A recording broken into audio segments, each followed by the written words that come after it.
बघा या वडाच्या झाडाची जिद्द कशा प्रकारे वरतून कापल्यानंतर सुद्धा हे झाड खालून आलेलं आहे आणि अतिशय आनंद होत आहे या टेकडीवर आल्यानंतर. सर्वांना निसर्ग शुभेच्छा.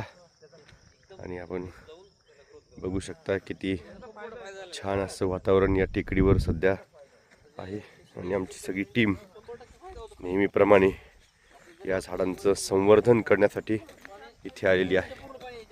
आपण बघू शकता. Hello team, good morning. जय ग्रीन व्हिजन. एकत्र येऊया, वृक्ष संवर्धनासाठी एकत्र येऊया.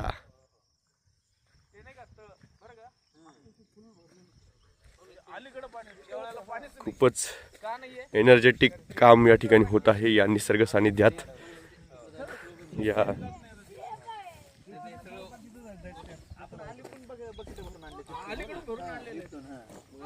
इथलं पण इथंच राहिलं सगळं. सप्टेंबर मध्ये पाणी